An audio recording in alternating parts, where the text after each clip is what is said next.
Hi, and welcome to the latest edition of the Food Bod Pod. And this one is all about flavour. In this video, you're going to see Sophie Rushden Smith making these amazing dishes as she talks me through them. You've got all of the behind the scenes footage. So watch and enjoy, and don't forget to listen on the actual podcast. Okay. Right, Sophie, we are here in my kitchen. Thank you very much for inviting me. As we explained earlier, we were previously in your kitchen and now you are here in mine, and we invited you back just apart because you were fabulous and because we love you and you're part of the podcast family, but also just to cook. So if anybody wanting to know more about Sophie can hear all about her on the previous podcast that we did with her last year. But today we're just going to cook, and one of the things I see you do a lot of that seem very popular on Instagram and TikTok is some fast meals. So is that what we're looking at? We are indeed. I've been rooting through the fridge and I found some choice ingredients, and what I like to do is, because I work from home, I like to be able to create a meal quickly and efficiently with what we've got in the fridge. So I have some key ingredients I tend to always have. And I just got a bit creative and made some quick and easy meals. I think that's what people really do enjoy. I think something that takes the pressure off. I think, much as we love recipes and we love creating recipes, something that is simple, I think, so that people don't feel like they need to have a degree in cooking. Yeah. I think, but also then that encourages people to want to make something for themselves if it's something that's fast. Yes. And I've watched you root around in my kitchen and find different ingredients. So even though you've come with a bit of an idea, you've actually picked out things that are in my kitchen to work with. Yes. So it doesn't need to be, I think something that people struggle with a lot with cooking and with baking is that feeling of needing to be rigid to something. Absolutely. I think it's absolutely key to look at what you've got in the fridge and just think, I'm not going to be confined by someone else's idea of a recipe. I've got these ingredients and I'm going to see what happens. So you never quite know what's going to happen. In this one, I'm going to add some honey to my recipe, which I haven't done before, but I think it's probably going to work. So okay, in which case then, just tell us, what are you making? So, Elaine is the fabulous sourdough maker. So I've got some slices of poppy seed sourdough. Excuse me. And we've got some little mushrooms. These are baby king oyster mushrooms. I tend to usually buy the king oyster mushrooms, but at the moment this is what's available. We've got some broccoli, a bit of a carrot, a red onion and some parsley. We've also got this spicy vidouya paste, which is the vegan alternative to nduja or subrasada, and that adds a beautiful spicy richness to a dish. So it really elevates the flavours. I've never tried nduja. Being vegetarian, I've never tried it, but I can imagine the flavours, and it'd be interesting to see what this is going to bring. Yeah. I imagine it's similar to a chorizo kind of feel. Yeah, it's paprika and peppers and spices and a bit of heat in it as well. So which is why the honey works very well with it, so it gives it a sweetness. And then I think we're going to have an egg on top as well, because that'll add a creaminess to the dish. And it really should be ready in about, under 10 minutes. Don't set yourself up here. But of course, I've got to do a bit of chopping first. Yeah. Okay. So, all right. So, please do get started. Chop away. I think the difficulty with saying this is going to take 5 minutes is it depends on, is that 5 minutes from when you've opened the fridge door, or is it 5 minutes from when you've got all your ingredients together, or is it 5 minutes from when you've actually chopped everything up and are cooking it? Yeah. And I think there was.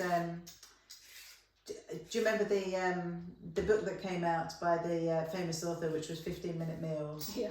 And there was an awful lot of comment on it about the fact was there might have been 15 minutes to cook, but there was an awful lot of prep time beforehand. Yes, I've seen that book, and with the list of ingredients, I find it incredible that could really be 15 minutes.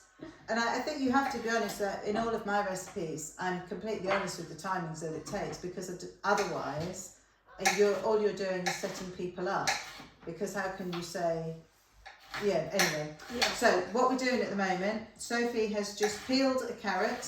So we've got one big fat carrot, and you're peeling and then cubing. Yeah. Tiny little cubes of carrot. So they're going to cook really fast. And this is all going to be cooked on hob. Yeah, in one pan. Brilliant, even So better. minimal washing up. Fabulous. We're just going to have all the carrot together, and then we've got a red onion. So we're going to have a little tiny red onion, but we're going to have half of that red onion. Okay. Because this is a meal for one. In this house, there's never too much red onion. My husband will put red onion on everything. You may notice we have a glass chopping board. Yes. And this is because we had Anne here, and because Anne is celiac, the best way to... Sorry about this. Is that right? The best way to prevent cross-contamination is for her to have a glass chopping board because it doesn't get ingrained with flavours or gluten, Yes. as was her situation. And that's why it's a noisy chopping board, which is great because it means you can hear things in action. Yeah. That's my explanation. So we're going to cook all the vegetables together. So you've just chopped the red onion into small pieces, and now you're just chopping up a piece of tender stem broccoli. Yeah. So this really could be the last vestiges of whatever you've got in your fridge. Exactly. And then we've got these little mushrooms. I'm just going to score them diagonally across the... I cut them in half, and then I'm going to score them. I've not had these before. Are they quite meaty king oyster mushrooms? Yeah, and they are amazing. If you get the big ones, you can shred them. Because when I looked at your photo that had them on before, I thought it was aubergine because they're quite big. Yeah, those. Normally I get the big ones. I haven't cooked these little ones before. So you're just scoring it so we can get the mushroom to cook equally because it's quite a fat stem. Yeah. Okay. And I like to shred them and then bake them for quite a long time with something like a teriyaki sauce or tamari and garlic and... So that's the kind of thing that you can get your teeth into as a vegetarian. Yeah. And I was reading about mushrooms on the way here today, and it was talking about the importance of biodiversity and also carbon sequestration. So these mushrooms are really good for the planet, and they're a very good alternative to meat. This is the other reason that we've got you back, because you just have tips flowing out of you. It's a scientist in me. So since we've seen you then, what's some of the key highlights? What have you been up to in the past year? What can people find on Instagram? Well, what have I been doing? I've been to Italy and I learned all about how they make Parmigiano Reggiano, which was absolutely fascinating. I saw that. Yeah, that was amazing. And the food in Bologna was beautiful, but it did take a while to recover. It's a very carb heavy. Okay. They have these things called, I think it's called fried gnocchi or something, and it's a bread, but it's mixed with pork lard and then deep fried. Wow. And it sounds quite scary, but it's, oh my God, so delicious. Oh, I'm sure it's amazing. But it must be quite heavy. Evil. And it's all very much, salamis and things like that, and pasta. But I went with a very famous chef, and he was just pouring information the whole time. He couldn't stop himself. It was wonderful. Gennaro. It's the sharing. Yeah, and it was every time he saw something, he would share his knowledge, which was really wonderful. And also learned that you can buy pasta, which takes about 15 minutes to cook, and it's much better because you can never ever cook it. And pasta's much easier to digest when it's al dente. So now we chopped up the vegetables. Right. And we're going to just heat a bit of oil in the pan. I'm going to come out of your way so that you can access the pan. I'm going to go with, is this a high heat? Is there a good one to go, or is it better on here? It's more controllable on the middle ones. This one there. Yeah. This is very high, but it's big flame. That'll do. Okay. I've just been with my mother, and she has gas, but the gas comes from a bottle at the side of the house. You should get through that pretty quick. Well, she's probably not cooking that much, but it is not an ideal way to cook. You get no heat at all on anything. So you just have to go for the fastest burner. So we've got a frying pan on the burner. I'm just putting a bit of rapeseed oil. So we've got a bit of something in the bottom of the pan. So you're going to cook all this in the pan. Are you going to cook it all and then it's going to come out and then you're going to plate it.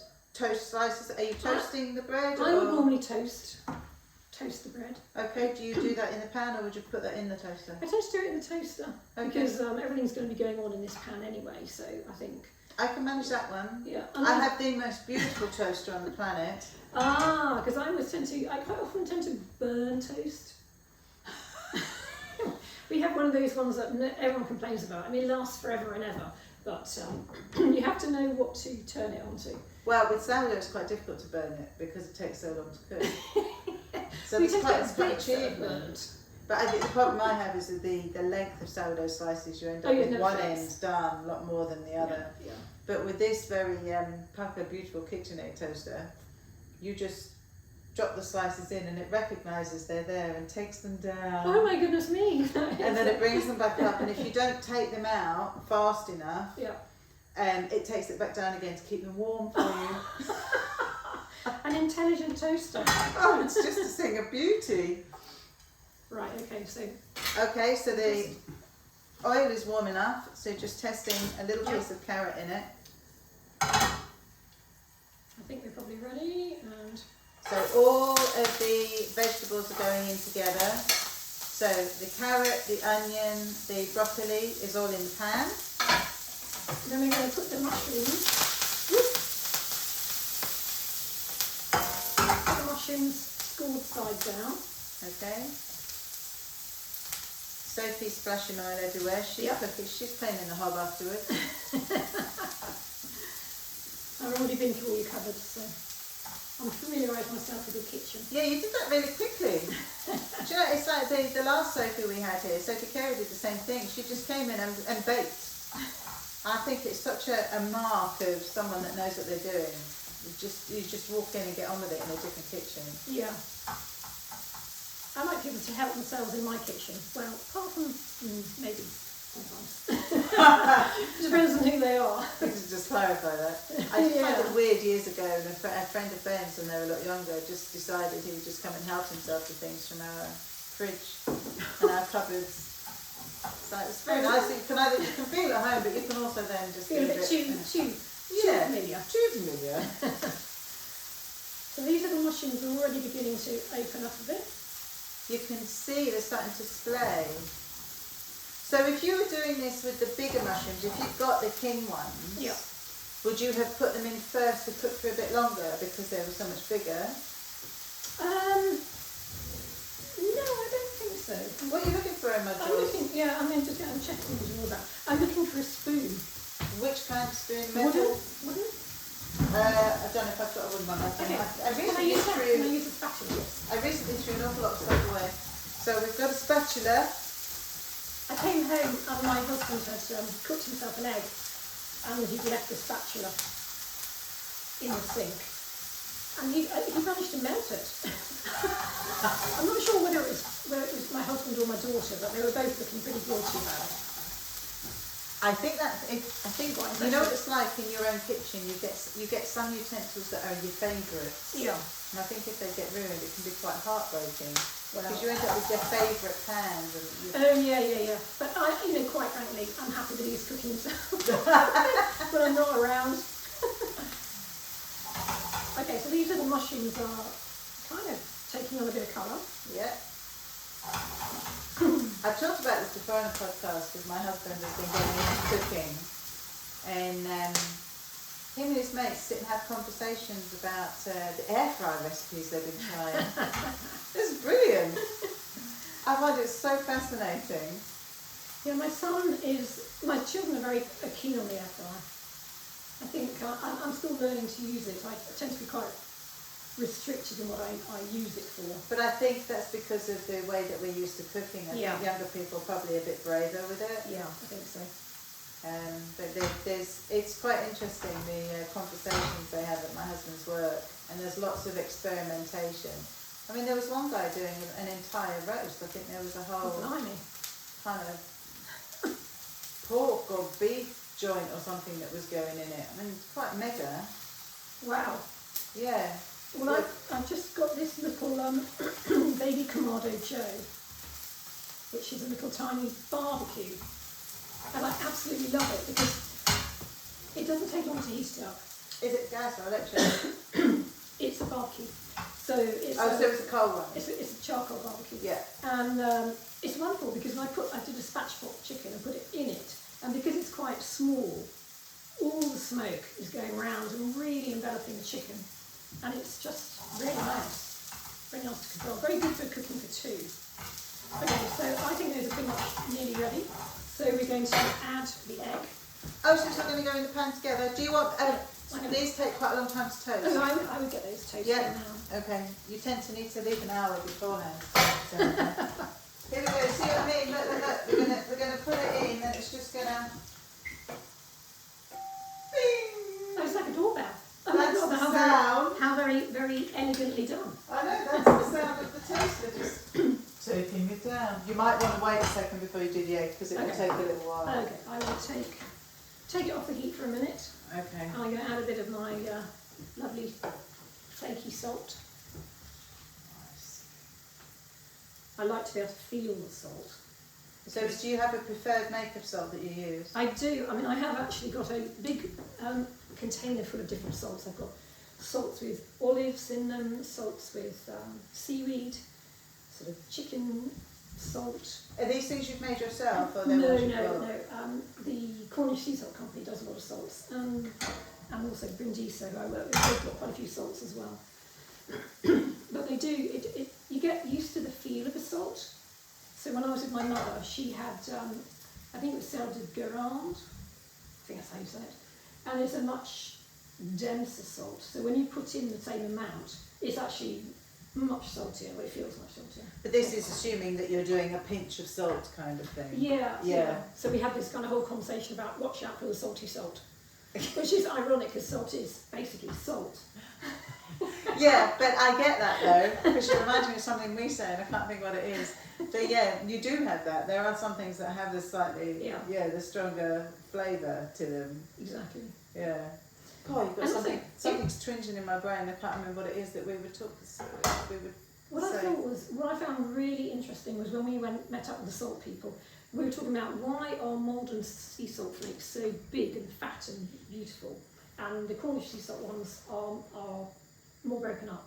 And it's because the Maldon is pure sodium chloride, whereas the Cornish sea salt has the contribution of the miroir, which is? As opposed to the terroir, which is the contribution of the soil to, for example, vines when you're making wine. Okay. So the sea, the contribution of elements from the sea affects the flavour of the Cornish sea salt.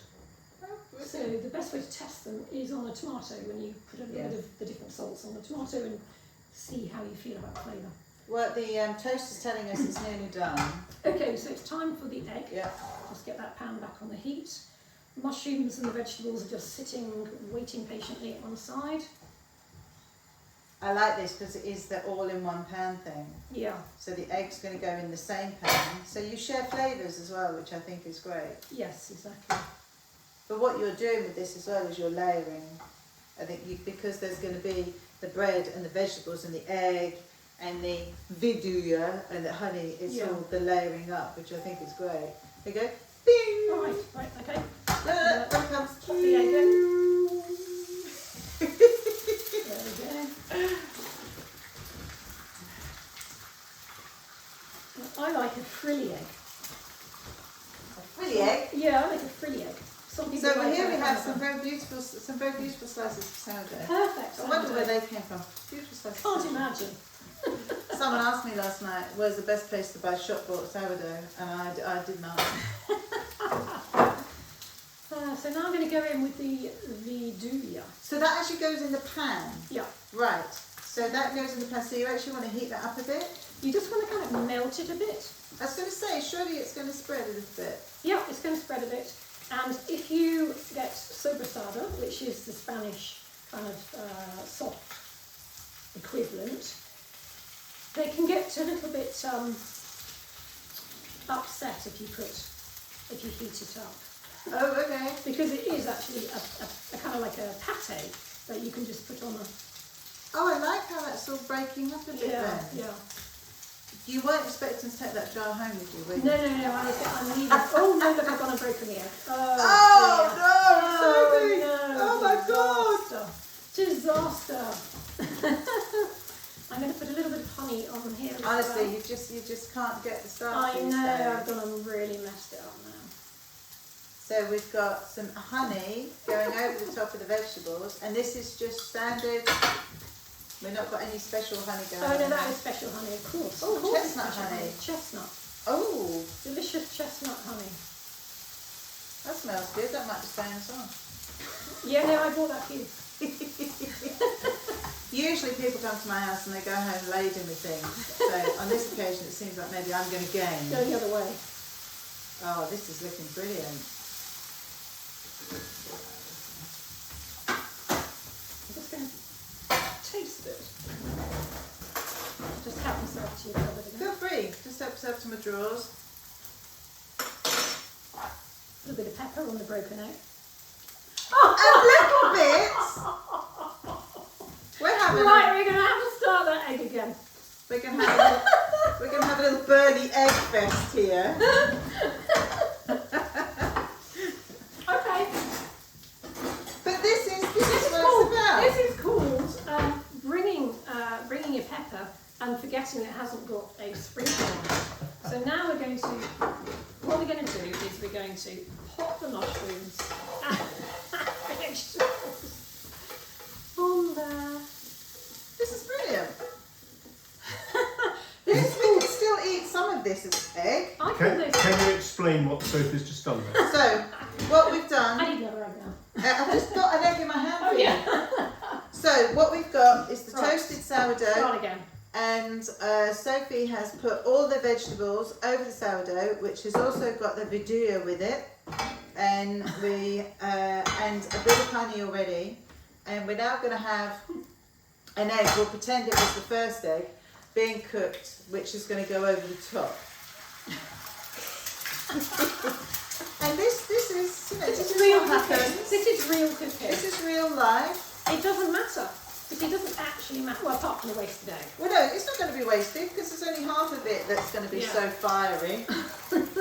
This Even I don't like that much pepper. this might be David's egg, Right, I'm going to or control. we might just scrape some off. I'm going to salt the egg Look, carefully. the pepper is coming off. Look at that. Maybe we should invite someone. Oh dear. Invite someone round the corner that we don't like very much. Come and try it. I have a friend of mine at university. She lived in a house, and one of the people she shared it with would always come and help themselves to her food. So she would make some dish, and he would come along and just eat it. So one day she thought, right, I'm going to sort this out. So she made some Marmite on toast, and she spread it so thickly with the Marmite, it was like a thick layer of brown Marmite. And then she ate some, and she went, oh, God, this is lovely.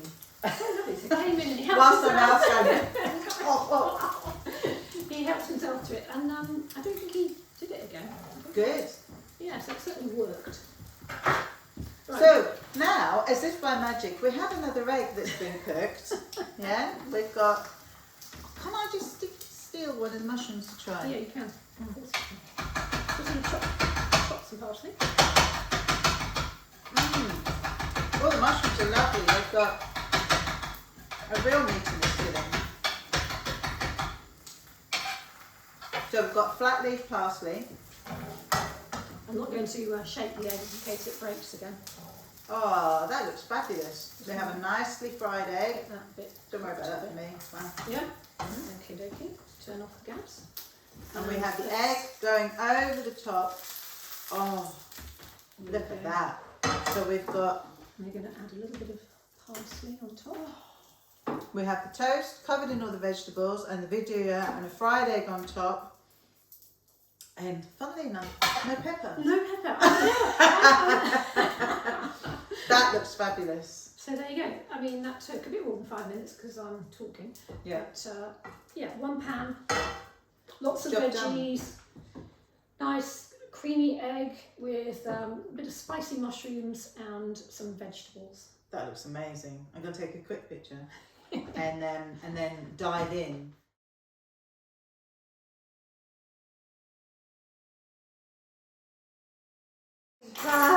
I get the best job. It's tasting time. David, would you like to watch whilst they eat? Right, I'm going to go in. Oh, Sure you haven't had any pepper? Do you know what? I'll try it without the pepper initially. Right, if that's good all right idea. with you. What I do want to do is try a bit with the Vidua, just to see what that tastes like.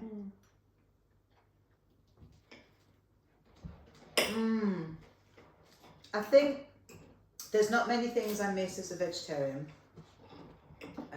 but what I do miss is those kind of flavours. It's like the flavours that you get with chorizo and this kind of thing. And I do recreate them with spices. You can recreate it with some chilli and smoked paprika and what have you, but it's never, you never get the oils. It's never quite the same. I think they use coconut oil and they spent a lot of time developing the recipe.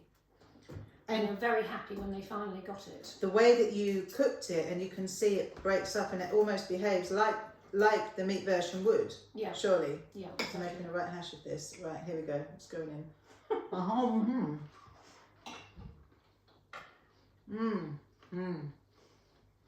So you can add more Vidua if you want a more spicy. It's a really perfect quick meal. Is it? Did you want a bit? I'll try a bit. Did you want to help yourself to a knife and fork? I'll let you choose for me. Thank you. I have a real thing about using small knives and forks. I'm just going to taste a little bit. Oh, it's lovely. I'm going to try a bit more of the vegetables. Are you enjoying this, David? Are you enjoying watching and listening? I'm dribbling. That's not going to go to waste. Look, there's a nice big chunky bit of egg on there. It can come on here. You can get the heat. Look at that. You can taste the heat in the honey. And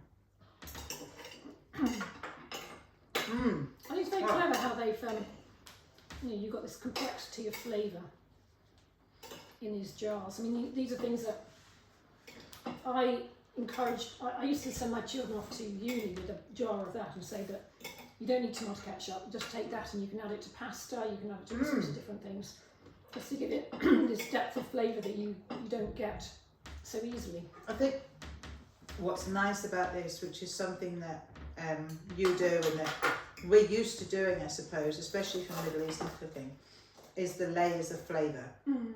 It's always about building layers of flavour, which is what you've got. And we've got texture, everything's going on in one very quick dish, and it was half a carrot and a stick of broccoli. It was really could have been an open your fridge if you'd got the archetypal leftover red pepper or whatever in the fridge. That would have done the same thing. Exactly. You don't need the mushrooms. You don't need that particular type of mushroom. You can have any mushroom. Doesn't matter. I just particularly like these ones. I love their quirky shape. But you can use anything. I mean, in fact, you can just have the eggs with the Vidua, which is really delicious breakfast. It's so versatile. I mean, and you can adapt it to whatever you've got and whatever you want to use up.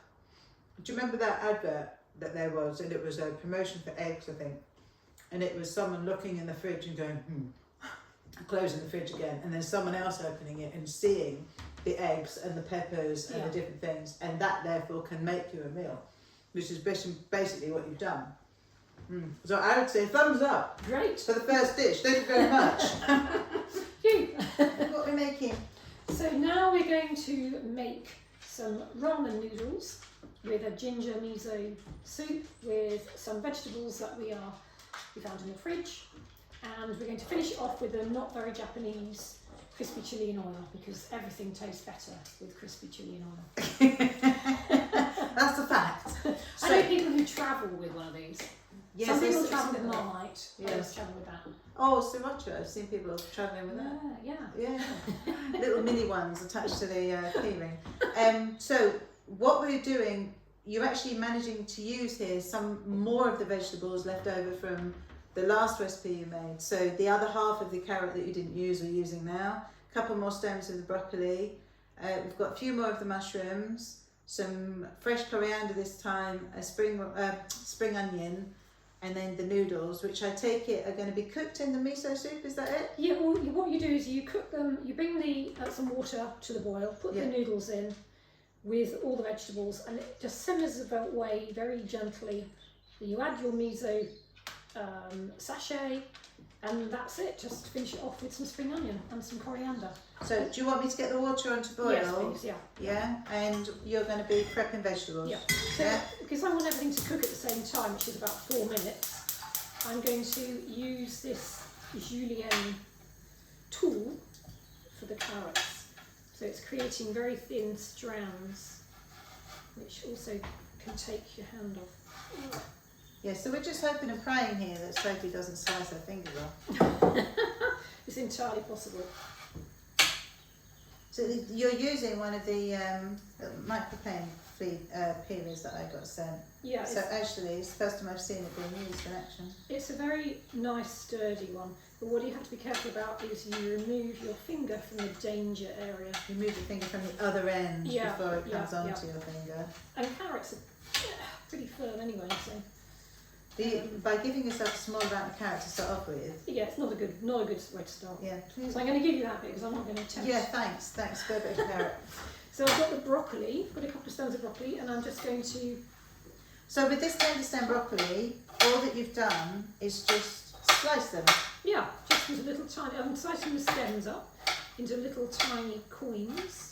I know that the whole thing about broccoli is meant to be about the actual tree bit, but I really like the stems. Yeah. I think there's more flavour in the stems. Yeah, no, I. Whether it's tender stem broccoli or normal broccoli. Yeah, absolutely, and you can roast them as well, and they're lovely. So, they have a very nice. Are these vegetables all going to be going in this saucepan with the noodles? Yes, they are. Oh, okay, so it's all going to get cooked in there together. Yeah. So what we do is get the fork with the mushroom, and we just shred these little mushrooms with a fork. So rather than cutting into the mushrooms with this one, you're using a fork and just trying to shred it into some bits. Shred it. Because they're quite small, it's a little bit trickier. So again, giving yourself some ribbons of mushroom, basically. Yeah. So very similar to the noodles and similar to the carrots. See, noodles is not something we ever have in this house. Really? Yeah, we don't really do kind of spaghetti and pasta and things like that. It's just not something that gets chosen. So this is all good fun for me. All new. So what do you choose? What's your kind of comfort, easy to go to? Me? Beyond bread? Porridge. Porridge? I eat porridge twice a day. Do you? Yeah. Plain porridge first thing in the morning, pimped porridge mid-morning. Really? Oh yeah, and if I don't get to do that I get quite distressed. The fact that I haven't had my porridge at 11 o'clock whilst you've been here, it's actually making me want to cry. Oh, porridge. Always. I've never heard that before. I've just lost the head of them. I think, what's your comfort food? I like to start every day with a slice of sourdough with either Marmite or an orange marmalade. It has to be a very bitter orange marmalade. And a cup of tea. Okay. Surely followed by an espresso. Mine is always in that order. porridge. Mine is green tea. Right. Always drink green tea, and it's always first thing in the morning. Porridge just made with water, just oats and water, and a little bit of honey. How do you get the flavour? And I'm craving flavour. So how do you get the flavour? It's got got enough salt flavour to to it. itself. No, it's got enough flavour to it itself. I think when I came back from Japan, I was very sensitised to pepper. And I put my normal amount of pepper on, not the amount I put on the egg. And it really caught me in the back of the throat. I thought, wow, I've really become sensitive because they don't have those sort of really powerful flavours. I think because I went through a period of changing the way I ate, I'm very sensitive to a lot of flavours. I can taste salt in things that my family can't. I can taste sugar in things my family can't. And I don't eat sugar as a thing. I don't eat very sweet things.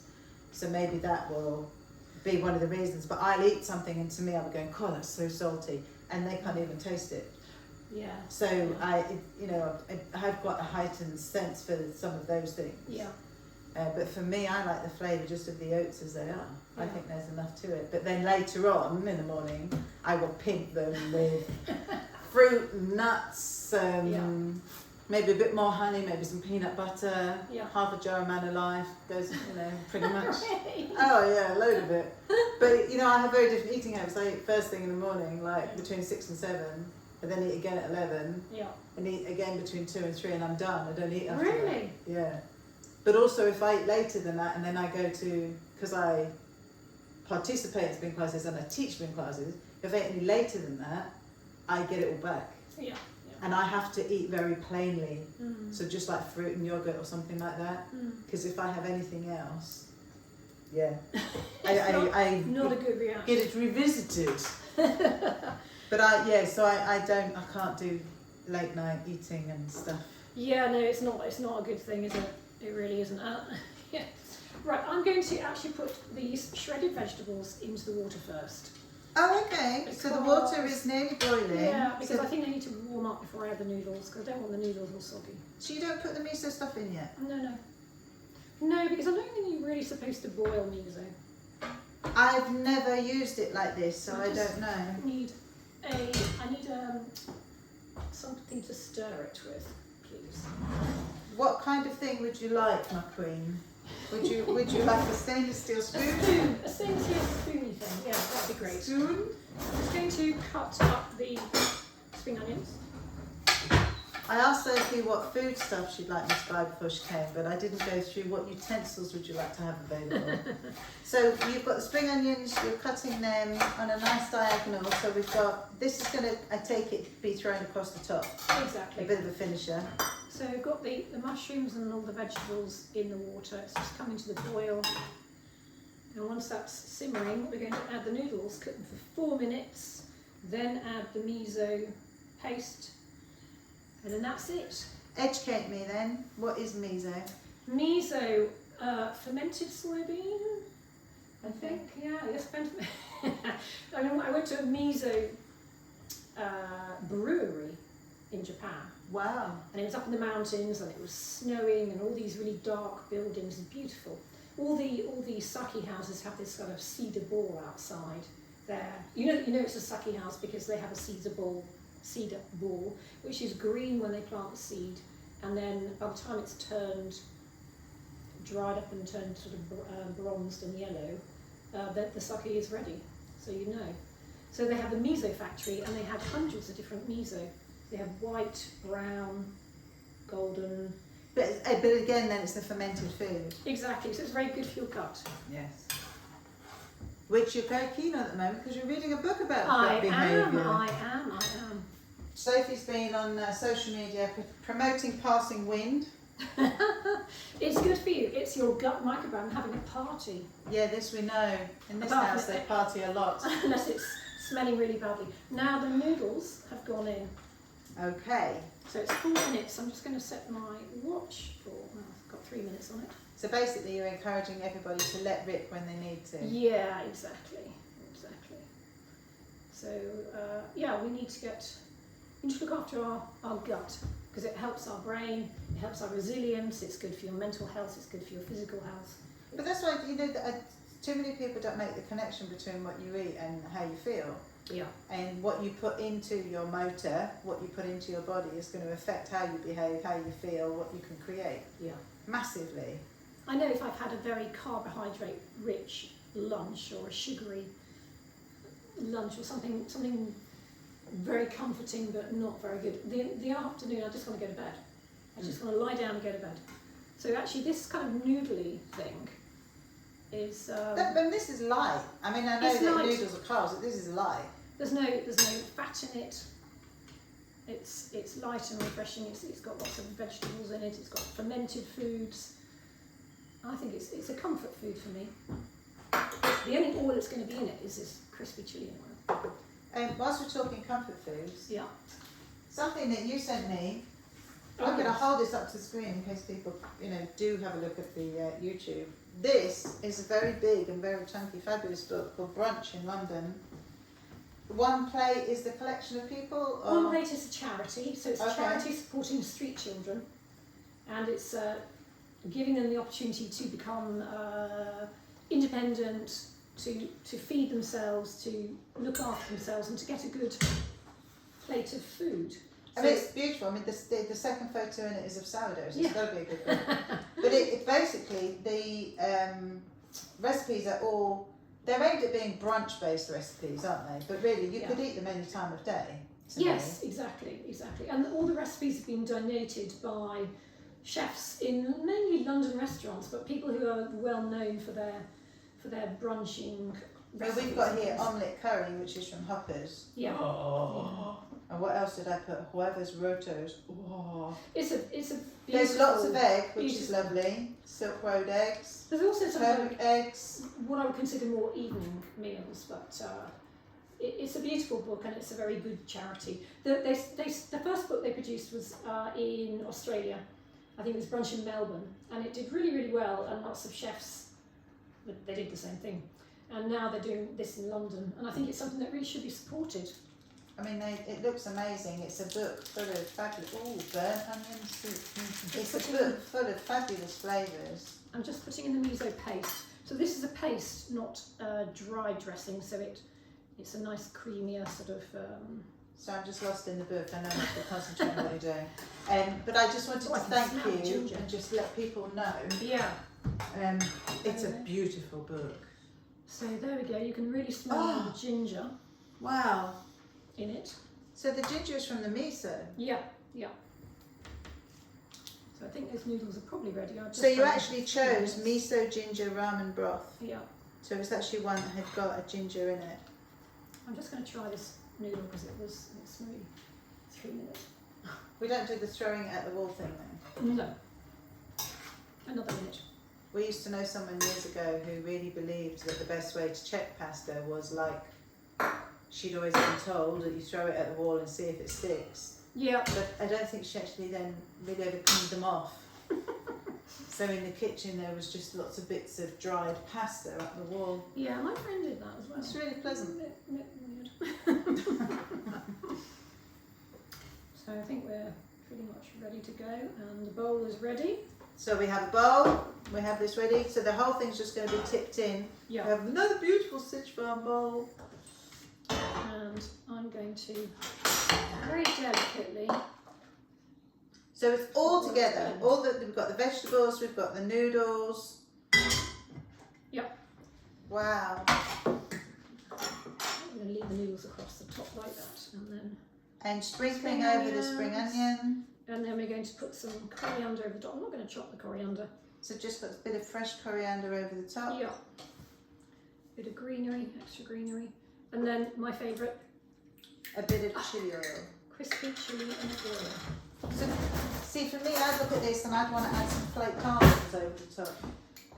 But that probably maybe doesn't go with the cuisine. Do you know what? I picked up my roasted salted almonds today and nearly bought them, but peanuts. That's more Thai. These have a bit of peanut in them actually.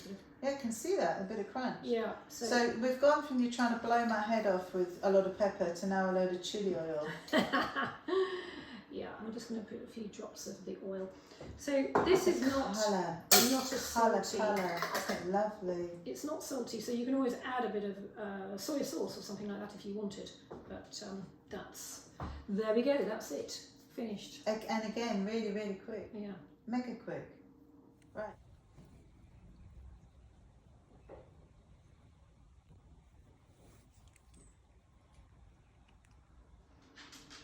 In Japan, Takayama it was.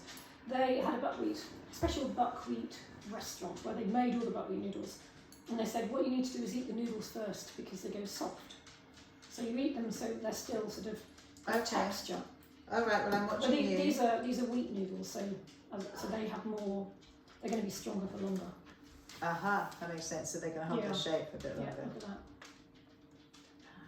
This is just not something that we eat. It's not it's just not a typical meal for me, which is why I'm making a right mess of it. Yeah, I'm just wondering, and then also you just have to slurp it. So you go into these ramen restaurants and all you hear is,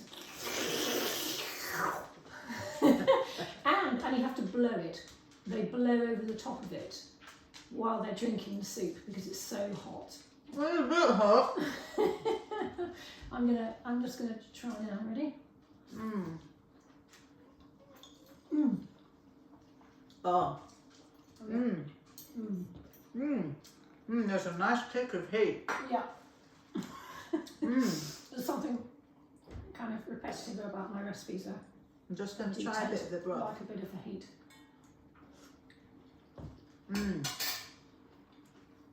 Oh yeah. David, it's really nice. You see, for me, that's a comfort dish. So this is what you would have when I'm having porridge? Yeah. Well, we wouldn't argue then. No. See, I could go for some peanut butter with this. No, well, yeah, I mean, one of the crispy chilinoas has peanuts in it, so I think peanut butter would be a very good addition. And why not? Yeah, absolutely. And for me, it's protein, you see. Yes, indeed, indeed. Oh, I'm making a right mess of getting this onto the floor. Try and slurp it again. Let's try some.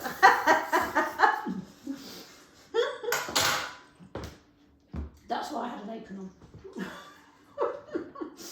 I think there's more. And a very beautiful apron it is. There was. If one of my bakers is watching, she'll recognise it's the apron that she bought for me that's doing a fabulous job. Thank you very much, Linda. Yeah, you don't want to get that down your top. No, I'm just giving up on trying to about going in there.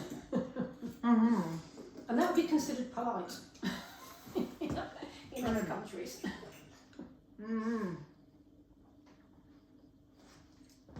Oh, they're such nice bakers here. Well, whilst we keep doing this, I think it's only fair to let David dive in. Oh my goodness me, I've got it. Sophie's lost her mouth. All over my hand now. And when I watched people eating in Japan, what they did is they nipped off the noodles as they ate. That makes and then sense. with their chopsticks, they lowered the remaining strands delicately into the bowl, whereas I have them in my hand. So I'm just trying some I'm of just the going to put that there because some of the I don't think I vegetables. could eat out of my own hand. It has got a kick. It's not too strong because that would depend on how much you want to put on there. Yeah. She says with her lips just slightly tingling. Don't you just love that little bit of... Yeah, but it frisson. Yeah. But it's A touch of heat. yeah, it is very. It's really light. Oh, it's lovely. So whilst we keep picking at this, I think we should let David come and try some Yeah. before we go on to your next recipe. Yeah. And as you can see, dear listener, or as you can hear and see, we're smashing through these, and that was the whole point, was to show something that can be done really quickly. And I'd say the cooking and making of it's probably a lot faster than the trying to eat it. I think that's a good ratio. Yeah. And I think I would rather people, if you keep a few of these essential ingredients in your cupboard, you know that you can create a meal that's really deeply satisfying in a very short period of time without, reaching out for the delivery menu. And you can control what's in them. See, I would rather make my own food anyway. Yeah. I don't order anything in. Plus, it's hot when you eat it. Yeah, and I'm the really big thing about hot food. I'm not really the biggest fan of cold food. I like hot food because it takes you time to eat it, and I want to concentrate and take time with my food. Yeah. Because there's only 3 chances a day to eat. Yeah, and 2 of them. And I think they taken should out be porridge. celebrated. Exactly. I know people find me strange, but to me, every meal is a celebration. So I'm going to Absolutely. take time with it. Yeah. Sorry, David, I've just double dipped, but you'll be alright. You're used to it. Ooh, Did you get the crunchy bit? I got a bit of crunchy chili. Yeah, chewy crunchy bit. So I don't think I'm going to be able to talk very, very soon. So we're going to cut that tasting off there and let David try some before I need to go and drink 2 pints of water. Oh, lovely, Sophie. Thank you very much.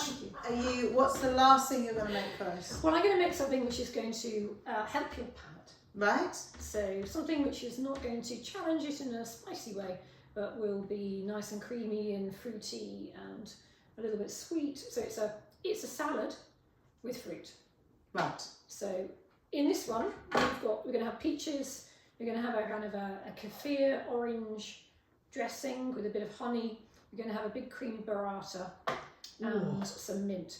What you can do is you can add tomatoes. You can have a peach and tomato salad, which is really lovely.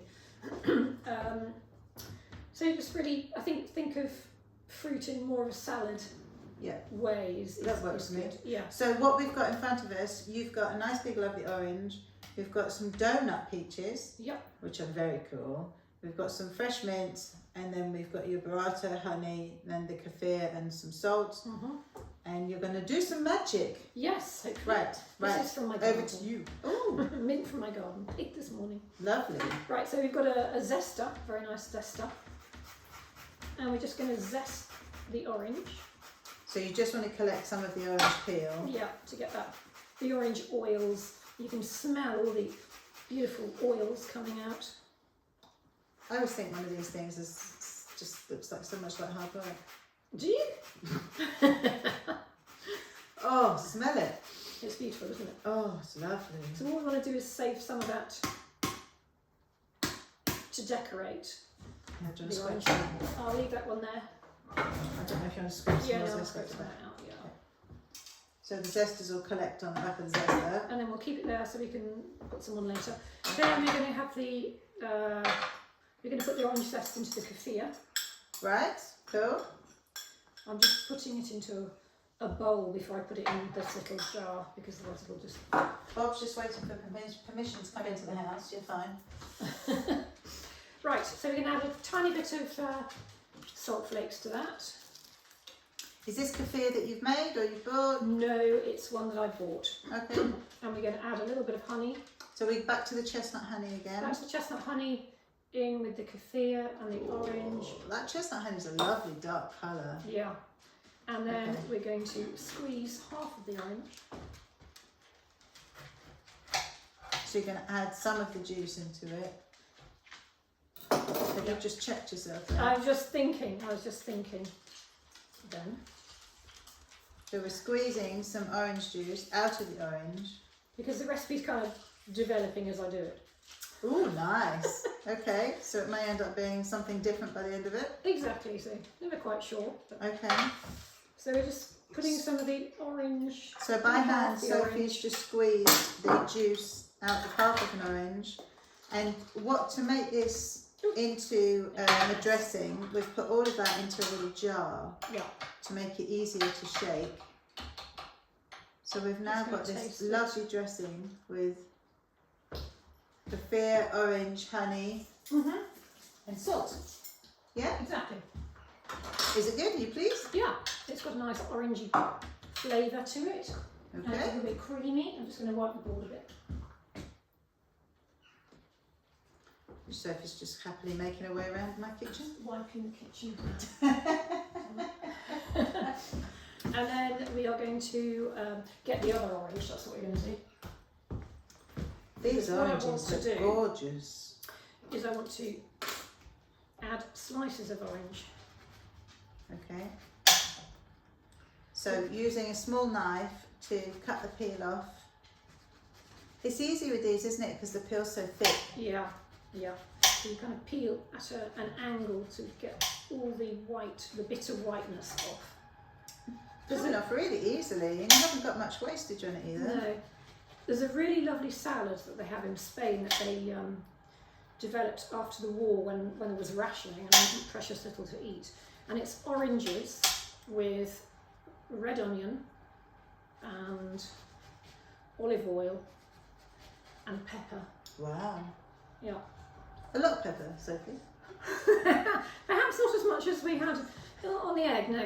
But yeah, black pepper, and it's just the most beautiful salad.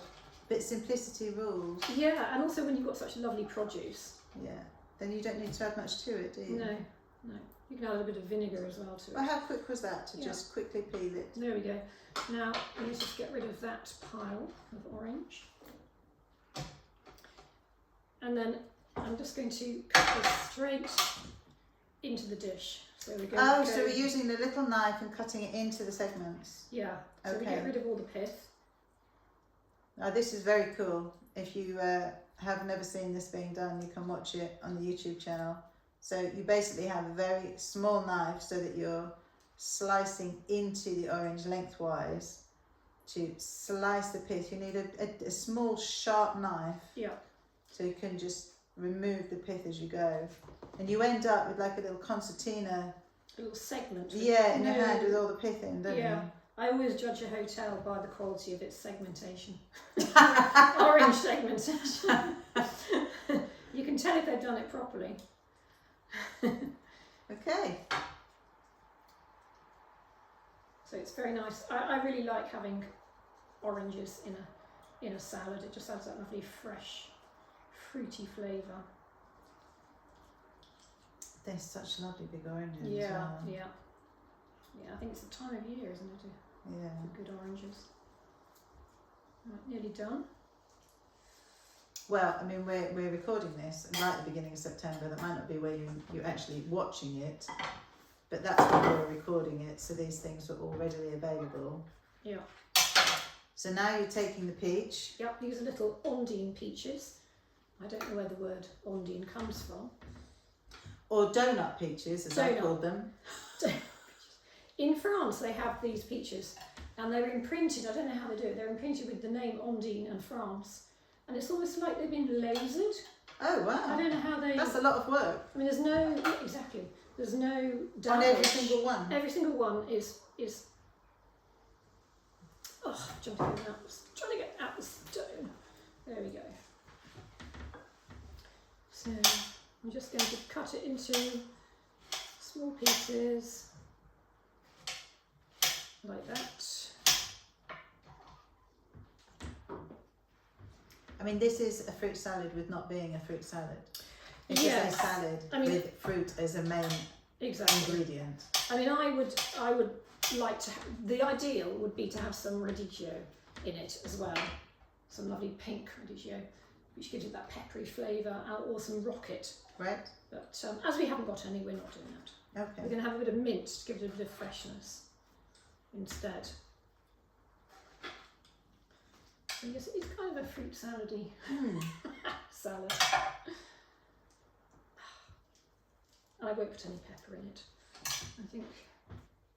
So in our lovely bowl, we've got my lovely blue bowl. Wash my hands. We've got the pieces of orange and pieces of peach. I won't steal any while Sophie's back's turned.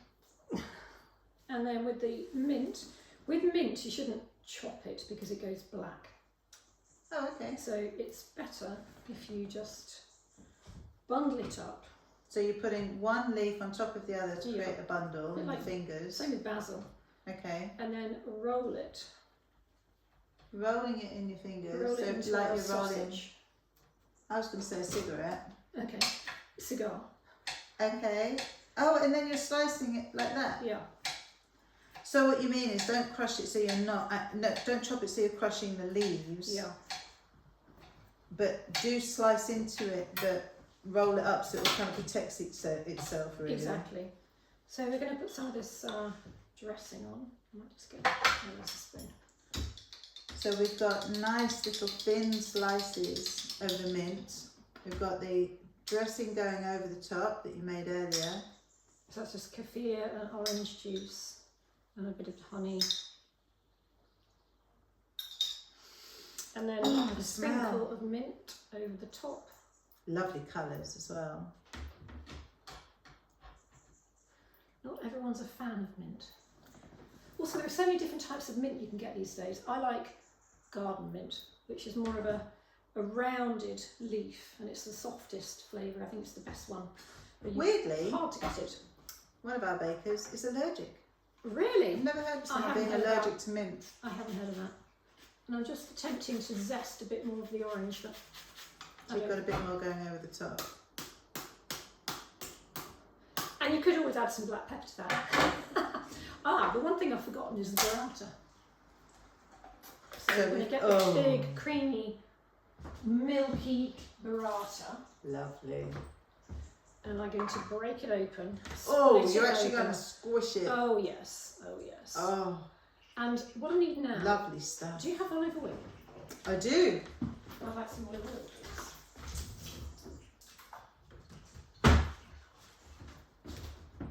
Thank you. So with burrata, very delicate flavoured, shall we say, Yeah. it helps to add a little bit of salt. Right, you bring out the flavour in it more. Exactly. Okay. I would always serve burrata with some salt and a lovely drizzle of olive oil. And there we go, olive oil on top. And I think we will have a bit of black pepper on it. So I'm just going to get my black pepper and very, very carefully. Very carefully. Very just put a little carefully. pinch, maybe. Yeah, I'm just going to put some in there. So we've got some black pepper going into a bowl to make it And easier to in a pinch controlled some. way. Yes. We're going to just add it. Little bits There. of black pepper. Lovely.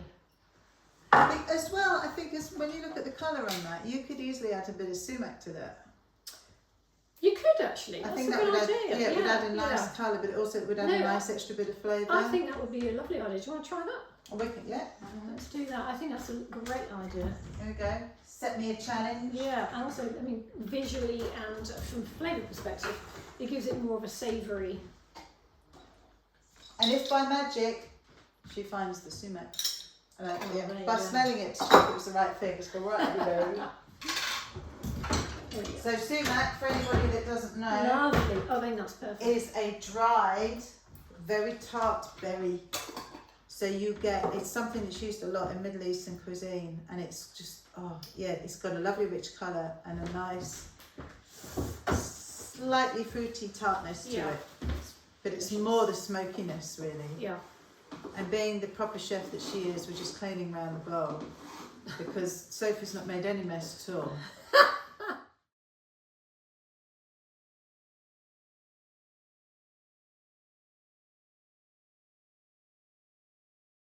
Okay, Sophie, we've cleaned down. Anybody that's watching can see it. Suddenly magically clear. The fairy came and did it. Yes, called Elaine. I'm going to have a little try of a bit of everything. Yeah. Yeah, so I'm going to cut off a little bit of the burrata and just be really kind and not actually eat the whole thing like I want to. And a little slice of peach and a slice of orange with all the dressing on it. Here we go. So you're going to be listening to me slurping again. Mmm. Mmm. Yeah, good. Let's try it. So we've got the orange zest on the burrata, bit of salt on the burrata, a bit of. I think because the sumac. burrata's so creamy as well. It's just, oh, and you've got a nice little bit of sharpness from the orange zest. Oh, that's so nice. Just so light. I mean, to me, that's a meal.